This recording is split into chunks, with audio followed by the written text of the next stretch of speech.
callo, alma y cuerpo para que espíritu hable contigo, manso cordero, pero león indomable. Soledad para mí es sinónimo de diálogo, donde el espíritu tiene más hambre que el estómago de la semilla que... Dios les bendiga, bienvenidos a un nuevo episodio de Asidos a Dios. Esperamos que sea de bendición para ustedes. Aquí Yomar, estoy con Junior. Hola a todos ustedes, en este nuevo episodio de este podcast vamos a tratar un tema que es de mucha vitalidad, un tema que es de mucha importancia, y yo sé que esto que vamos a tratar nos va a dar luz a nosotros sobre la verdadera condición actual de la iglesia. Es decir, nosotros vamos a poder ver a través de este podcast la verdadera condición, o sea, la condición en la que está la iglesia ahora. Exacto. Y es un título bastante provocativo, quizás. Religiosidad muerta, bastante atrevido, dirán. ¿Por qué se llama religiosidad muerta? Porque nosotros creemos que esa es la condición de la mayoría de la cristiandad en la actualidad. Sé que muchos quizás se sientan ofendidos, pero es lo que pensamos. Si tú te sientes ofendido, escucha nuestras razones y luego búscalas a través de la escritura. Bien, no pretendemos buscar desde una posición de autoridad, como creyéndonos mejores que la mayoría de los cristianos. Sí queremos señalar un problema como jóvenes en los que Dios ha puesto un peso, o en lo que hay un peso, porque hay un peso en nuestros corazones, un peso real, porque es triste ver la condición actual de la iglesia. Y la mayor cosa de la que vamos a decir la diremos en referencia aquí a los jóvenes, porque somos jóvenes. Yo pertenezco al liderazgo de jóvenes en mi iglesia y en mi concilio, y es la realidad que nos impacta más de cerca. El concepto de cristiano en la iglesia en general, hoy en día, es alguien que tiene una Biblia y asiste a las reuniones de la iglesia y haya hecho una confesión. No se te pide nada más. Tú puedes hacer lo que tú quieras y puedes vivir como tú vivas. Tú eres un cristiano porque tú vas a la iglesia. Y los jóvenes creen eso. Los jóvenes creen que ellos son cristianos porque ellos van a la iglesia. Ahora, ¿por qué yo lo digo? Porque yo vivo con jóvenes. Yo me muevo entre jóvenes. Y la mayoría de ellos viven igual que los jóvenes que no son cristianos. Y ellos se llaman a sí mismos cristianos y cantan canciones cristianas. Y ellos van a la iglesia 1 o 2 veces a la semana. También nos está enseñando el costo del discipulado. Y lo que vemos es una gracia barata. Vemos una gracia barata. Las personas no están considerando lo que en verdad es la gracia. Y viven una vida como de hipergracia. No, Cristo murió por mí y nada, soy salvo por gracia, así que no tengo que vivir una vida consagrada. No, esas personas que dicen eso viven un cristianismo barato, como dice Juan Manuel Vaz. Viven una vida no discipulada por la palabra de Dios. La Biblia dice que debemos de ser discípulos, y muchos predicadores no están discipulando, simplemente están pantallando, simplemente son payasos. Muchos predicadores no están enseñando la verdad de la palabra de Dios, y tampoco no se está enseñando sobre el verdadero discipulado cristiano. La Biblia dice: haced discípulos, no falsos conversos, sino haced discípulos, verdaderos discípulos, personas que se han negado a sí mismas para seguir a Cristo.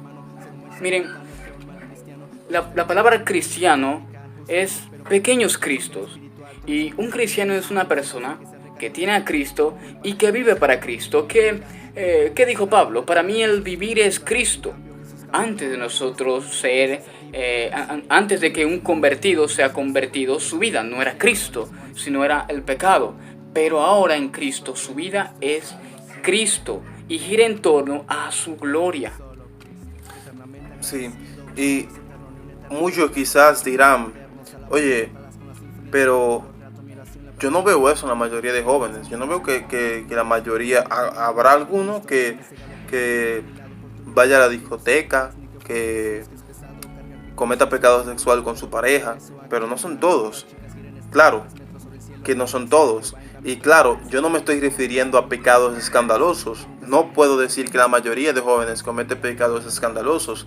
Lo que estamos hablando aquí es que ellos son cristianos en la iglesia, pero cuando salen de la iglesia, ellos no viven bajo el temor de Dios. Quizás no cometen pecados escandalosos, pero no están constantemente buscando cumplir la voluntad de Dios. No hay una pasión, un celo por las almas en ellos. En la mayoría de la iglesia no hay ese sentido de compromiso con Cristo, ese sentido de pertenencia a Cristo, de que nosotros somos cristianos porque estamos en Cristo y ya las obras pasadas pasaron. Nosotros tenemos una manera diferente de vivir. Nosotros tenemos una manera diferente de hablar. Nosotros tenemos una manera diferente de pensar. Nosotros estamos en una constante lucha contra el pecado. Nosotros tenemos que negarnos a nosotros mismos y vivir una vida sacrificial. Pero este elemento sacrificial y de autonegación no está en la mayoría de los jóvenes. Lo que para ellos involucre una negación o un sacrificio está fuera de lo que es el cristianismo. Porque para ellos el cristianismo es eso, ir a la iglesia y leer la Biblia, un pasaje, pero ni siquiera aplicarlo. No hay un compromiso serio con la palabra del Señor. No lo hay. Y miren, ¿cómo es la vida de la mayoría de jóvenes cristianos?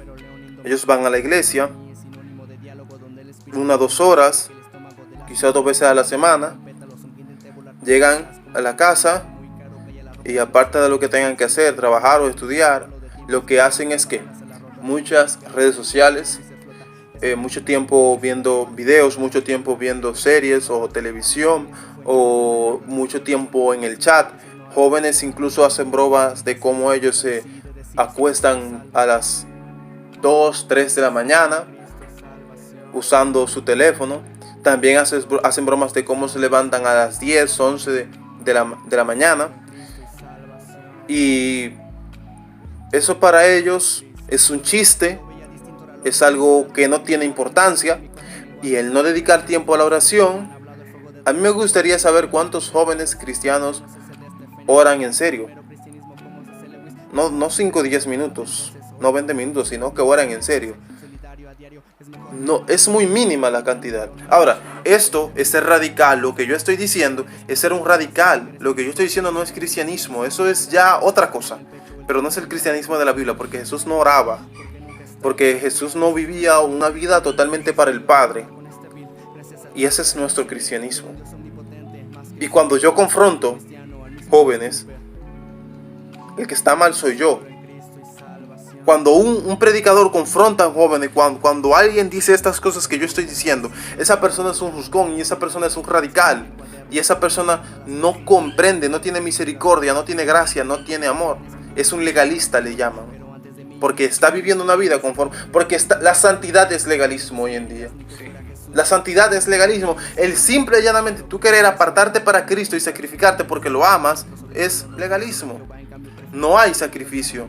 Nosotros vivimos una vida de complacencia y comodidad. Mientras más comodidad, mejor. Los jóvenes cristianos hoy en día desean una casa grande y desean millones y desean Lamborghini porque lo ponen, es lo que quieren, es lo que les llama la atención. Yo lo veo. Y tú me dirás que no es un pecado. Ahora tú me dirás que de cristiano tiene un Lamborghini o tienen todos esos lujos. O el hecho de que tú desees eso más que nada. Si no es pecado para ti, si no está mal para ti, el hecho de que tú lo desees más que nada, ¿qué dice acerca de lo que habita en tu corazón? Son jóvenes holgazanes a la hora de estudiar la palabra de Dios y de profundizar en ella. No estamos viviendo una vida delante del rostro de Dios. Estamos viviendo una vida para nuestros deleites. Lo que pasa es que como no son deleites escandalosos como los que están en el mundo, son deleites un poco más cristianizados, pero al fin y al cabo estamos complaciendo nuestra carne. Sí. Una de las cosas que autentifican una fe es que el individuo que profesa la fe guarda su corazón. Vemos muchos profesantes, pero pocos practicantes. Vemos muchos profesantes, pero pocos verdaderos adoradores. Vemos muchos profesantes, muchos que dicen que conocen a Cristo, pero no tienen relacionamiento con Él. No le conocen en verdad, no lo conocen como el Salvador y no lo conocen como su Señor, aunque ellos digan que Jesús es su Salvador. Esas personas dicen con su boca que Jesús es su Salvador, pero su vida refleja que Jesús no es su Salvador y que Jesús tampoco es su Señor. Lamentablemente, la iglesia se ha convertido en esto, en un club donde las personas se reúnen y después hablan, se ríen y más nada. No hay conversaciones espirituales, no hay conversaciones santas, ya no se habla de reunirnos para orar 3 horas, ya no se habla de reunirnos para orar por las almas, para interceder, ya no hay espíritu de intercesión. La iglesia lamentablemente está en un estado de club social y ha dejado de ser columna y baluarte de la verdad a un club social. Y nosotros tenemos que despertar. La iglesia no es un club social. La iglesia es como el hospital donde los enfermos en pecado deben ir para ser sanados por la sangre de Jesucristo. Eso es la iglesia.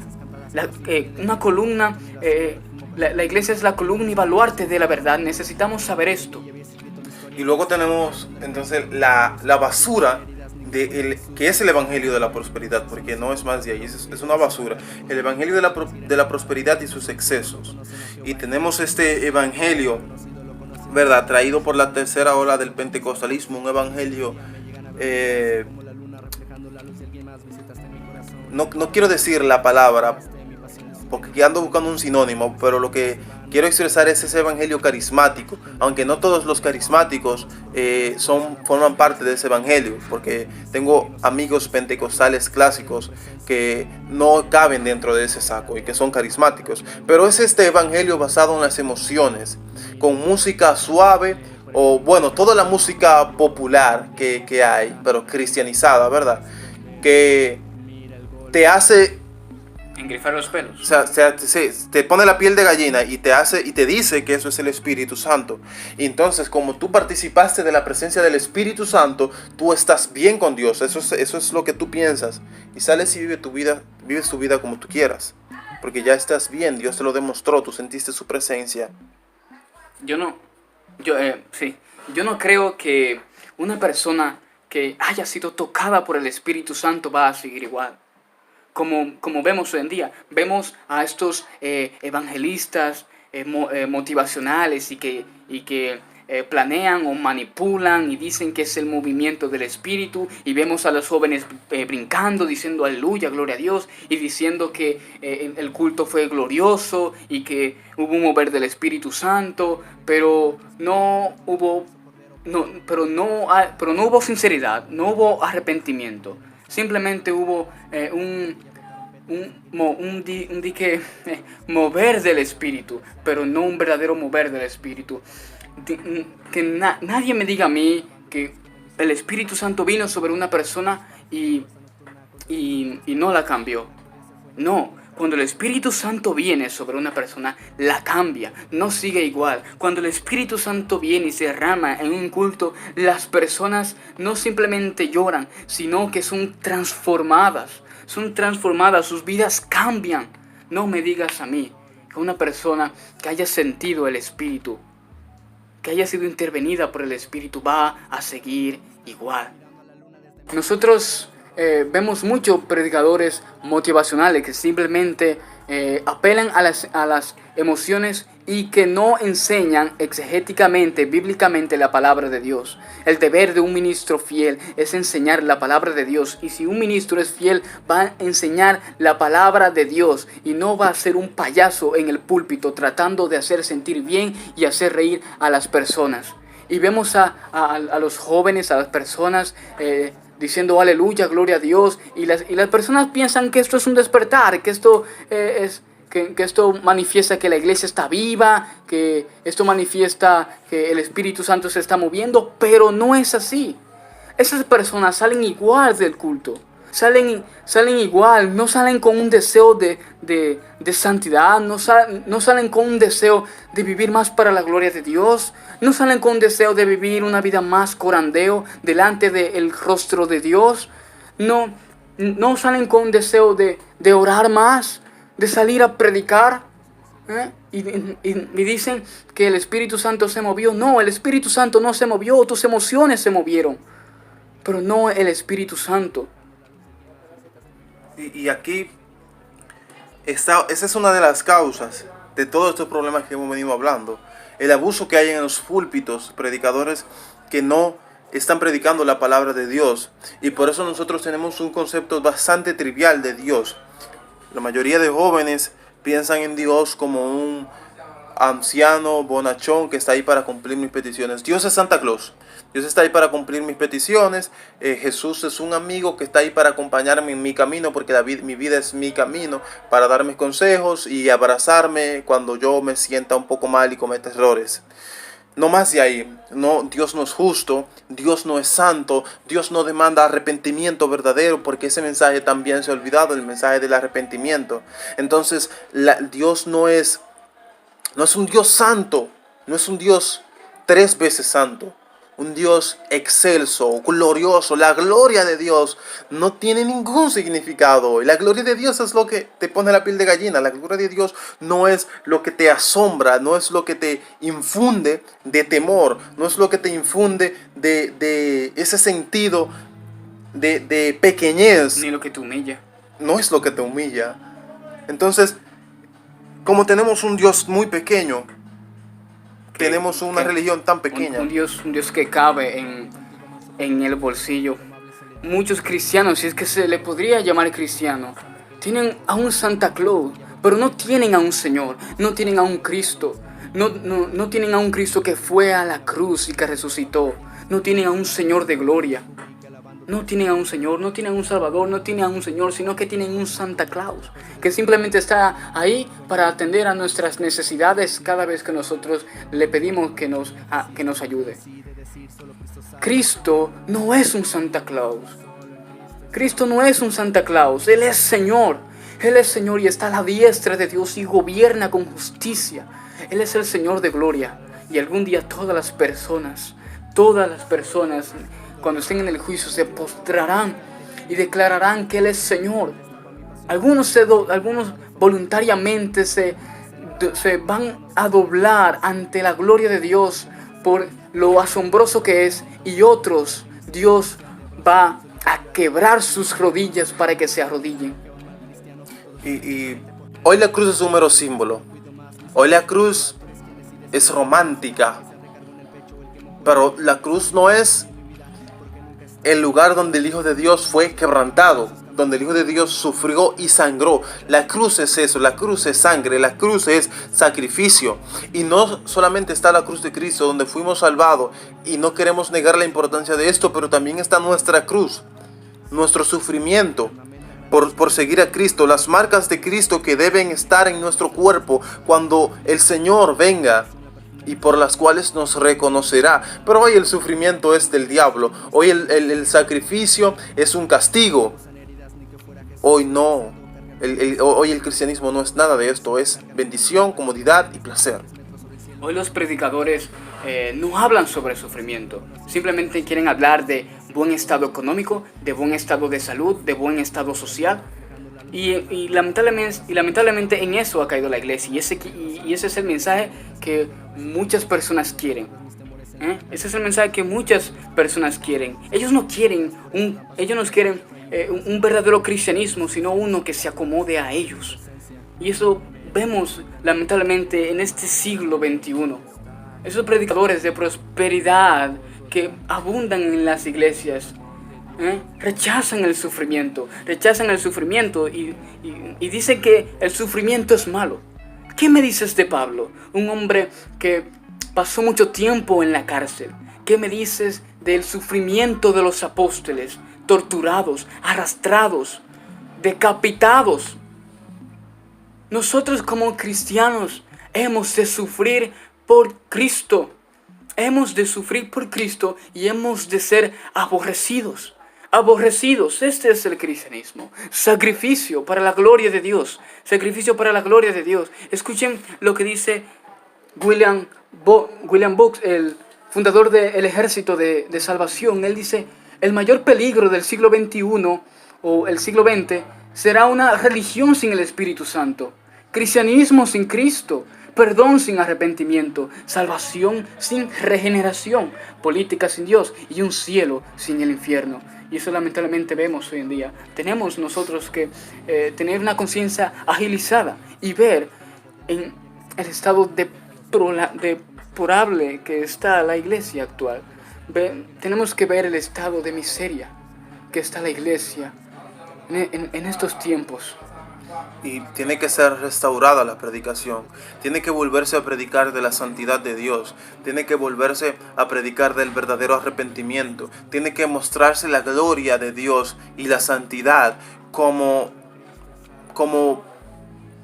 mejor sea posible por nuestros limitados labios, por nuestro limitado entendimiento, pero exaltar a Dios lo más que podamos.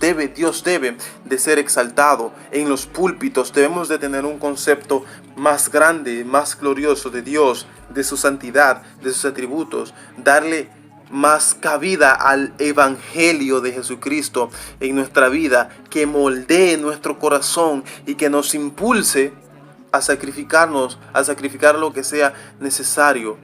Necesitamos volver. Y ese es el llamado nuestro.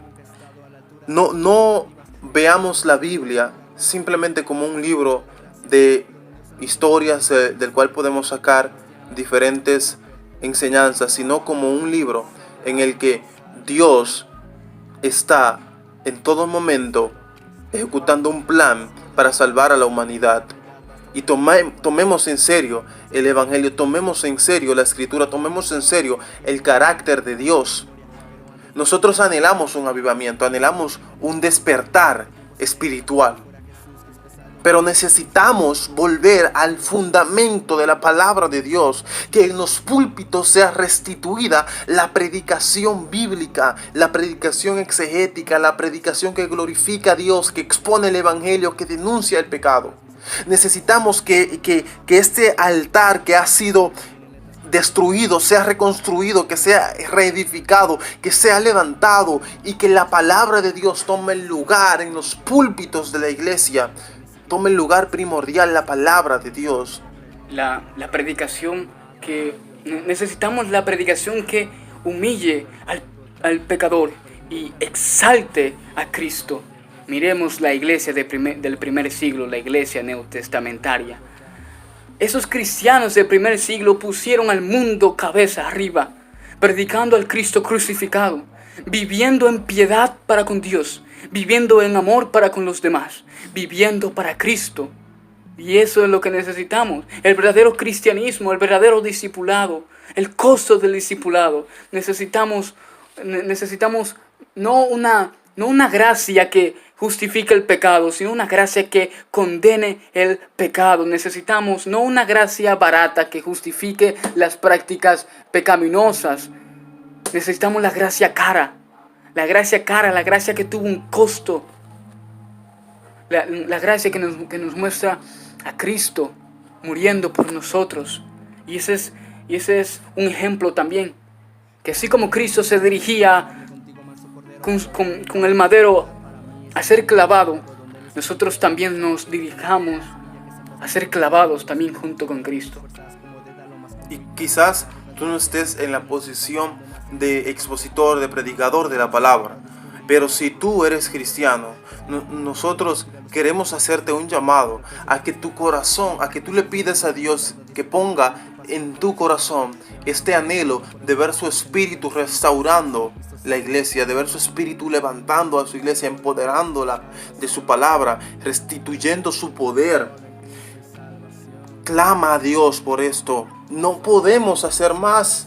Necesitamos clamar a Dios. necesitamos clamar a Dios. A mí me gusta un clamor que hace el profeta, el profeta Isaías en el capítulo 64 de su libro. Él dice: oh, si rompieses los cielos y descendieras, y a tu presencia se escurriesen los montes. Oh, si rompieses los cielos y descendieras. Pide al Señor que rompa los cielos. Pide al Señor que manifieste su presencia, que descienda, que nos hemos cansado de ver este sueño espiritual en el que la iglesia está dormida. No queremos seguir viendo más esto. Pidamos al Señor por un avivamiento, por un despertar.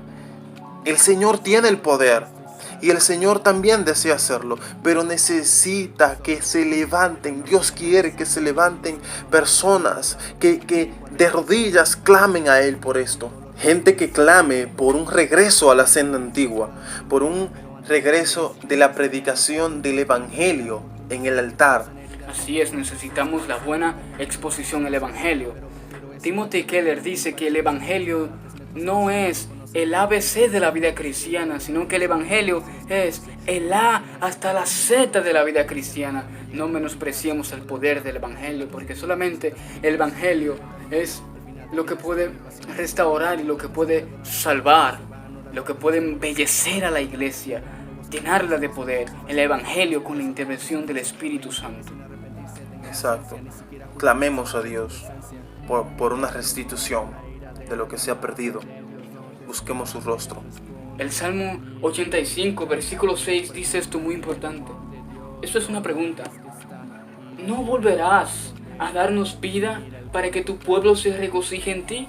Esto es David diciéndole a Dios: ¿no volverás a darnos vida para que tu pueblo se regocije en ti? Necesitamos la verdadera vida espiritual.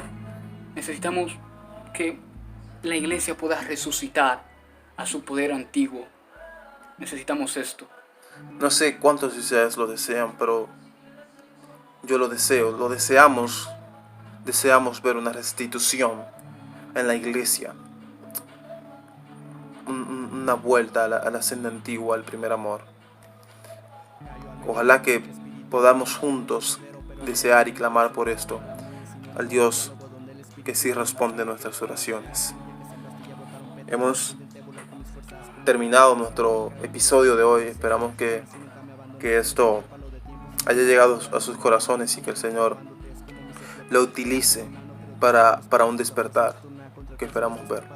Así que Dios les bendiga.